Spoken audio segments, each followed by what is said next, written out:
വടകര പുതിയ ബസ് സ്റ്റാൻഡിൽ വെച്ച് കണ്ടക്ടറെ ക്രൂരമായി മർദ്ദിച്ച യുവാവിനായി അന്വേഷണം ഊർജിതമാക്കി പോലീസ്.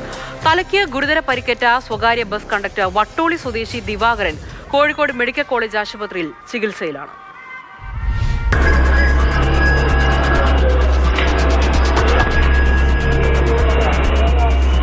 ബുധനാഴ്ച രാവിലെ 6:20 വടകര പുതിയ ബസ് സ്റ്റാൻഡിൽ പോലീസ് 8 പോസ്റ്റിന് മുൻവശത്ത് വെച്ച് കോഴിക്കോട് ഭാഗത്തേക്കുള്ള ബസ് ട്രാക്കിലാണ് സംഭവമുണ്ടായത്.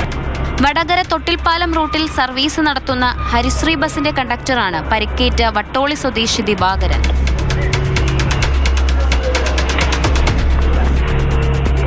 കോഴിക്കോട് ഭാഗത്തേക്കുള്ള ബസ് പിന്നോട്ടെടുത്ത് ട്രാക്കിലേക്ക് മാറ്റുന്ന സമയത്ത് ട്രാക്കിനരികിലായി ഒരു യുവാവ് ഇരിക്കുന്നുണ്ടായിരുന്നു.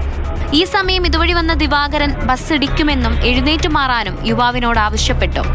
ഇതിൽ പ്രകോപിതനായ യുവാവ് ദിവാകരന്റെ മുഖത്തും തലയ്ക്കും കല്ലുകൊണ്ട് ഇടിക്കുകയായിരുന്നു.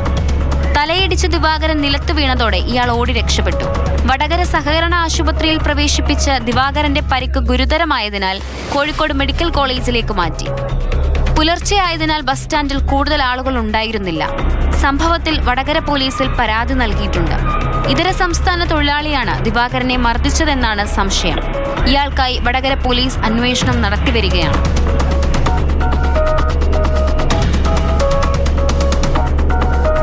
മാതൃഭൂമി ന്യൂസ്, കോഴിക്കോട്.